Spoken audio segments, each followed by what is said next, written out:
चलो मित्रों, अन्नपूर्णा किचन में आपનું સ્વાગત છે। હું રેખાબેન સોલંકી। આજે આપણે બનાવીશું આમળાનું અથાણું। એમાં 500 ગ્રામ આમળા લીધા છે, 250 ગ્રામ સાકર અને આચાર મસાલો લીધો છે આપણે, અને 2 લીંબુ લીધા છે। આપણે હવે આ આમળાને છે ને ધોઈ લેવાના છે। એમાં આપણે થોડોક ચૂનો નાખશું, એટલે ચૂનાથી છે ને એની તુરાશ જતી રહેશે ને કાંઈ કચરો હોય ને તોય નીકળી જાય। એટલે આમળાની તુરાશ સાવ જતી રહે। ચૂનામાં આપણે છે ને આને 4-5 કલાક પલાળી જ રાખવાનું। આ તેલ આપણે 4 ચમચી ગરમ મૂક્યું હતું, એ થઈ ગયું છે। આપણે મસાલામાં એ તેલ ભેળવી દેવાનું છે। એટલે આ મસાલો એ આપણે ઘરે જ બનાવ્યો છે। આ તેલ છે ને આપણામાં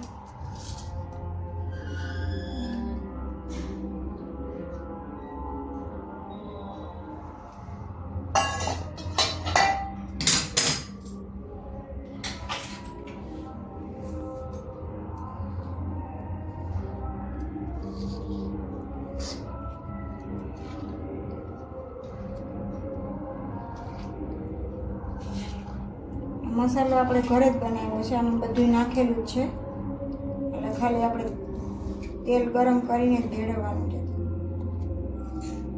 રાઈ, નાકુરિયા, મેથી નાકુરિયા, ધાણા, વરિયાળી બધું હવે ઠંડુ થવા દેવાનું।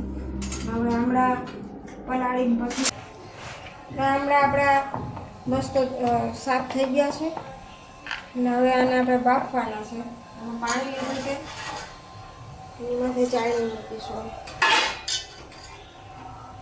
પાણીમાં નહીં બાફવાના।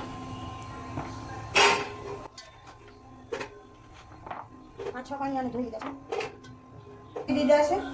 હવે 5 થી 10 મિનિટ જ એના બાફવાના છે આપણે, ખાલી છૂટી પડી જાય ને કઢી ત્યાં સુધી છે। આપણા બફાઈ ગયા છે, આ કઢી છૂટી પડી ગઈ। હવે આપણે ગેસ બંધ કરી દઈશું। પછી હવે આપણે એને છૂટા પાડીને પેપરમાં સૂકવી દઈશું। આપણા તૈયાર થઈ ગયા છે, સુકાઈ ગયા છે। એ 3-4 કલાક તો પેપરમાં સૂકવી દીધા છે, અને આ સાકરને પીસી નાખી, આ લીંબુનો રસ કાઢી લીધો છે। એટલે હવે આપણે બનાવવાની શરૂઆત કરશું।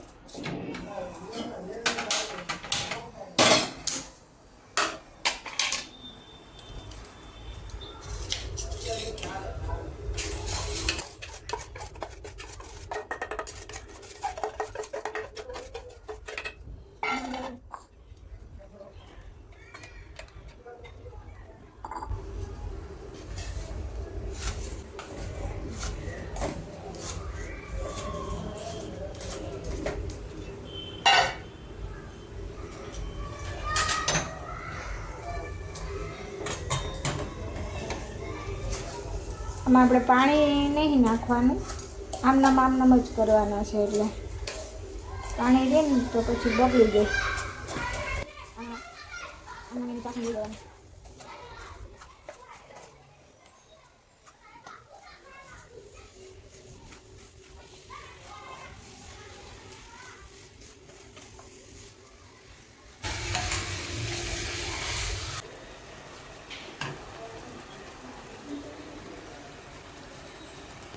ચાસણી આવી ગઈ છે આપણી।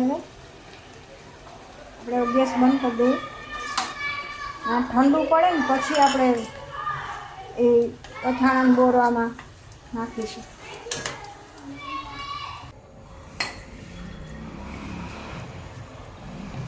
આ ઠંડુ થઈ ગયું છે, હવે આપણે આમાં અથાણાં જે બોરો કર્યો હતો ને આપણે એમાં નાખી દેવાનું।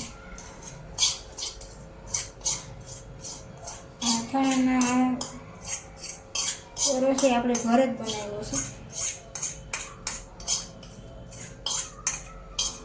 કાશ્મીરી મરચું બધું નાખીને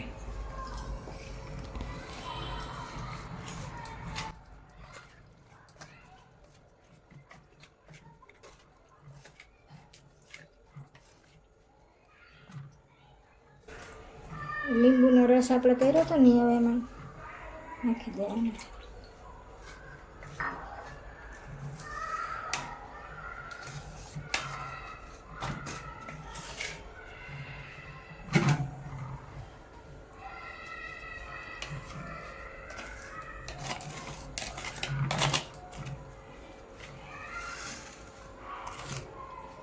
જો મિત્રો તૈયાર છે આપણું આ આમળાનું અથાણું. આવી રીતના આપણે બનાવીએ ને તો એ ખરાબ જ ન થાય ક્યારેય. પાણીનો ભાગ રહી જાય ને તો જ ખરાબ થાય, નકર ના થાય. વિડીયો ગમ્યો હોય તો લાઈક કરજો, શેર કરજો, સબસ્ક્રાઈબ કરજો. જય શ્રી કૃષ્ણ.